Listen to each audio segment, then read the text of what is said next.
Bonjour à tous et bienvenue, je suis Mathis de la chaîne PokéCollect. Aujourd'hui on se retrouve pour une nouvelle vidéo. Comme vous savez, aujourd'hui ça fait plusieurs temps que je parle beaucoup d'investissement, que ce soit dans les cartes, que ce soit dans les items scellés, que ce soit dans Pokémon en général. Alors pourquoi aujourd'hui je parle que d'investissement? Alors vous pouvez vous dire, oui, bah ça fait cliquer, c'est normal.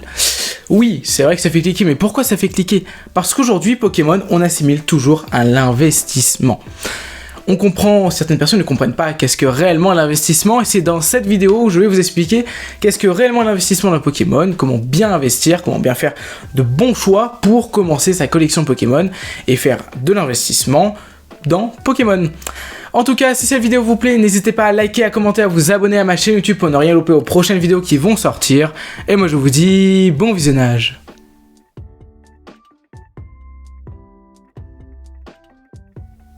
Si Pokémon fait autant parler, c'est pour une grande raison, l'investissement. Aujourd'hui, quand on parle de Pokémon, on parle toujours du prix, on parle toujours de combien vaut notre collection, combien vaut cette carte, etc. Aujourd'hui, on ne pense plus, oh là là, cette carte, est-ce qu'elle est rare, comment elle est, comment tu l'as eu. Aujourd'hui, on parle toujours du prix et du prix. On parle de l'investissement en général. Mais le problème, c'est que ces personnes ne savent pas trop ce qu'est l'investissement, en fait. On peut leur raconter ce que l'on veut, oui, cette carte, elle vaut 10 000 €, oh là, t'as de la chance. Qui sait vraiment ce qu'est l'investissement? Alors, moi je vais vous dire à peu près l'investissement dans Pokémon, que ce soit dans les cartes et dans le scellé, parce qu'aujourd'hui principalement quand je parle d'une série, je parle de l'investissement des deux côtés, du scellé et des cartes. Et donc je vais vous expliquer généralement comment investir dans Pokémon, comment bien investir, et ensuite vous ferez votre propre point de vue, vous me dites ce que vous en pensez en commentaire, et dites à peu près aussi quelles sont aussi vos astuces pour trouver de belles pièces, etc. On va donc commencer par l'investissement dans les cartes Pokémon et ensuite on reviendra plus tard avec l'investissement dans les items scellés. Faut savoir quelque chose qu'aujourd'hui il y a plusieurs moyens de se faire de l'investissement dans Pokémon et je vais dire que le plus grand moyen aujourd'hui c'est Vinted. Alors pourquoi Vinted? Alors pour ceux qui ne savent pas c'est quoi, c'est un site de mise en vente de différents objets, que ce soit des vêtements, des jouets, etc. Mais aujourd'hui, on voit de plus en plus de Pokémon. Et aujourd'hui, on peut faire vraiment de très bonnes affaires parce qu'aujourd'hui, les personnes y proposent à prix assez bas. Alors aujourd'hui, bien sûr, vous payez frais de port, etc. Mais la carte en elle-même est assez bas en termes de prix. Et c'est des fois plutôt intéressant parce que si vous regardez la cote de certaines cartes ou séries, des fois, les prix sont quand même assez bas et c'est des fois plutôt intéressant. J'ai déjà fait de bonnes affaires dessus, sur d'autres sites aussi j'en parlerai, mais sur Vinted c'est vraiment, vous pouvez trouver de tout, du scellé, des cartes, à prix souvent plus bas que sur eBay ou des choses comme ça, donc c'est vraiment un site qui est vraiment bien si vous voulez faire de très bonnes affaires. Ensuite on va parler d'eBay. Alors eBay c'est la plupart du temps des personnes un peu professionnelles qui vont vendre là-bas, mais des fois vous pouvez faire de bonnes affaires, par exemple avec les enchères. Les enchères sur eBay c'est en fait une option, vous avez achat immédiat et les enchères. Les enchères ont pour but donc d'enchérir sur une offre pour avoir l'item qui vous plaît. Alors je vous rappelle, c'est que vous pouvez pas, si vous gagnez par exemple un Dracofeu à 10 €, la personne peut refuser. C'est logique, j'ai envie de dire, parce que quand même un Dracofeu à 10 €, voilà. Mais aujourd'hui donc vous pouvez faire de bonnes affaires aussi sur eBay parce que des fois vous pouvez trouver des prix qui sont quand même assez intéressants en enchères et la plupart du temps c'est des bonnes affaires, alors que l'achat immédiat se base plus sur des cotes et des cotes un peu plus élevées, un peu au-dessus de la normale, avec les frais de port et tout, ça revient un peu moins intéressant que sur Vinted par exemple. Mais avec l'option des enchères, ça peut être vraiment intéressant.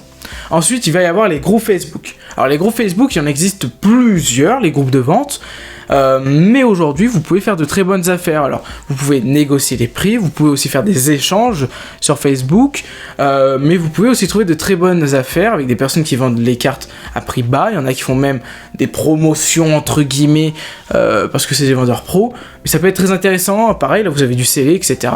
La seule différence, c'est que donc vous avez un peu moins de sécurité, parce que tout se passe donc en message privé sur des groupes Facebook qui sont la plupart du temps publics, et donc le seul moyen de régler certains problèmes, ça va être d'aller voir par exemple l'admin ou des choses comme ça.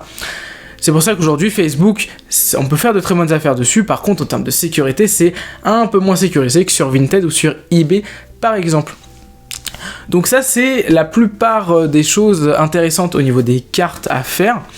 Et donc ensuite on va parler des items scellés. Alors pour les items scellés, c'est à peu près pareil. Vous pouvez faire de très bonnes affaires par exemple sur eBay, que ce soit sur Vinted ou sur les groupes Facebook. La seule différence, c'est que certains objets vont être proposés un peu plus cher, par exemple sur eBay, là où je sais que c'est plutôt des vendeurs pros et qui vont souvent augmenter un peu les prix comparé à la normale. Là, vraiment, l'investissement que vous pouvez faire si vous voulez investir dans le scellé, c'est tout simplement d'acheter les items dans les magasins.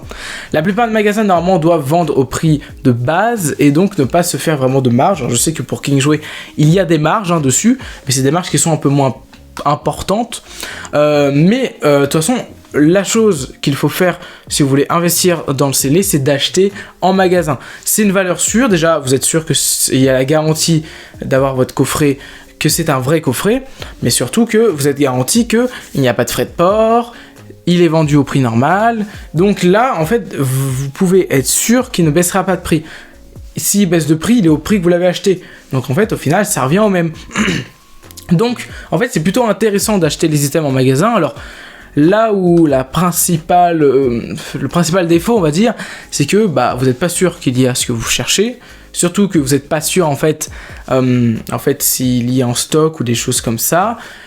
Donc ça dépend en fait. La plupart du temps vous serez obligé d'acheter sur Vinted ou eBay ou des choses comme ça. Mais des fois il est beaucoup plus rentable d'aller en magasin et voir s'ils ont l'item. Je sais par exemple qu'il était très rentable d'acheter par exemple l'Ultra Premium Box dans les magasins, par exemple Fnac, parce qu'il est proposé à 120€. Aujourd'hui ça se vend aux alentours de 200€, 220€ sur les groupes Facebook. Donc c'est pour ça qu'aujourd'hui il est ultra important, si vous voulez investir dans le scellé, d'acheter en magasin. En tout cas pour les items basiques, pour les items anciens, là ça sera obligé d'acheter sur Vinted, etc. Mais en tout cas pour les objets anciens, je préfère vous conseiller d'acheter tout simplement sur eBay ou sur Vinted, parce que là vous êtes sûr d'avoir une sécurité, parce que sur Facebook malheureusement il y a beaucoup d'arnaques sur les anciennes cartes, que ce soit des fois des fausses cartes, des faux boosters, des choses comme ça. C'est pour ça que je vous conseille, pour les anciennes cartes en tout cas, des fois de mettre le prix dans la sécurité, parce que des fois on peut tomber sur des arnaques sur Facebook ou d'autres groupes, hein. Mais voilà, c'est pour ça que pour l'item scellé, je vous conseille soit d'acheter en magasin, ultra important, ou alors d'acheter sur eBay ou Vinted. Là vous êtes au moins sûr d'avoir une garantie, et en fait vous pouvez aussi au cas où protester au cas où si l'item ne correspond pas à ce que vous avez acheté, et ça c'est assez important parce qu'aujourd'hui sur Facebook vous ne pouvez pas le faire. Donc voilà, maintenant vous avez tous les moyens pour investir dans Pokémon, pour les cartes, mais surtout en fait pour les items scellés. Et maintenant on va parler plus généralement des séries de cartes Pokémon. On va parler de quelles sont les meilleures séries à investir actuellement et qui sont probablement les séries qui vont prendre du prix dans quelques mois et années. Alors comme vous en doutez bien, les séries anciennes du bloc Wizard ainsi que le bloc X sont des séries qui peuvent être très intéressantes à l'investissement, parce que ce sont des séries qui, je pense, vont quand même un peu augmenter en termes de prix. Alors pas augmenter vraiment de 1000 ou 2000 euros, mais qui vont quand même un peu prendre de la valeur, parce que plus en fait la série va être vieille, plus la demande elle va être importante. C'est pour ça qu'il est intéressant d'acheter par exemple sur Vinted, etc. des cartes par exemple bloc X ou Wizard en bon état, pas extrêmement cher si vous trouvez de bonnes occasions, et ensuite les prix peuvent quand même assez augmenter, et ça c'est plutôt intéressant à prendre en compte.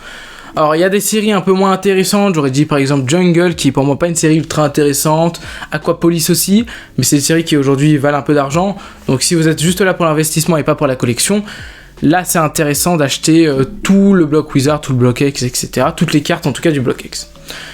Pour le nouveau, on va parler du bloc épée bouclier. Pour moi, il y a 3 séries qui sont cool en termes d'investissement. On va parler du bloc épée bouclier de base, la série épée bouclier, parce que c'est une série qui commence un peu à se faire vieille. Et en vrai, c'est une série qui était plutôt cool, et en plus c'est la toute première, donc c'est toujours un peu nostalgique, on va dire. Ensuite, Destinée Radieuse, qui est pareil, là, une série qui aujourd'hui vaut déjà quand même un peu d'argent, qui peut être très intéressant en termes d'investissement, parce que ce soit en termes de scellé ou de cartes, tout a augmenté, et ça va sûrement augmenter dans les années qui vont suivre pour tout simplement la demande des cartes, parce qu'à l'intérieur c'est quand même de très très belles cartes. Et ensuite on va parler tout simplement de Tempête Argentée. Pourquoi Tempête Argentée ? Parce que pour moi je trouve qu'aujourd'hui les alternatives c'est quelque chose de très important. C'est des cartes qui vont prendre de la valeur. On va par exemple parler du Lugia, du Zarbi. Alors j'en avais fait une vidéo en Tempête Argentée, vous pouvez la voir si ça vous intéresse pour en savoir un peu plus sur la série en général. Mais aujourd'hui je trouve que Tempête Argentée est une très très bonne série en termes d'investissement. Et si je peux vous conseiller par exemple une autre série, un autre blog plutôt intéressant, j'aimerais vous dire Platine et Ergol Survivor, qui sont pour moi aussi de très très bonnes séries, plutôt très intéressantes à la collection. Alors pour Ergol Survivor, ça peut être tout, hein, c'est tous les Ergol Survivor, et Platine, de toute façon il n'y a qu'un bloc. Donc voilà, moi c'est ces séries-là que je peux vous conseiller en termes d'investissement, parce que ce sont des séries qui aujourd'hui valent déjà de l'argent et qui vont augmenter. Ce sont des séries qui sont plutôt cool en termes d'illustration et de cartes, mais surtout, je trouve personnellement que même les items scellés aujourd'hui commencent à prendre de la valeur, et quand les items scellés prennent de la valeur aujourd'hui, tout prend de la valeur. C'est comme pour jouer, et j'avais parlé par exemple de l'évolution céleste, aujourd'hui les displays avaient pris de la valeur, et donc les alternatives avaient pris de la valeur, inversement, etc. Donc voilà, j'ai terminé la vidéo, j'espère qu'elle vous a plu, j'espère qu'elle vous a un peu permis de mieux comprendre l'investissement d'un Pokémon, qu'est-ce qu'il faut investir, comment trouver de bonnes occasions dans Pokémon, et j'ai envie de dire un petit peu comment agrandir sa collection en ayant de l'investissement à côté, ou juste si vous voulez juste investir, comment en fait être rentable dans l'achat-revente. En tout cas, si la vidéo vous a plu, n'hésitez pas à liker, à commenter, à vous abonner à ma chaîne YouTube pour ne rien louper aux prochaines vidéos qui vont sortir. Et moi je vous dis à une prochaine vidéo, c'était Mathis, ciao!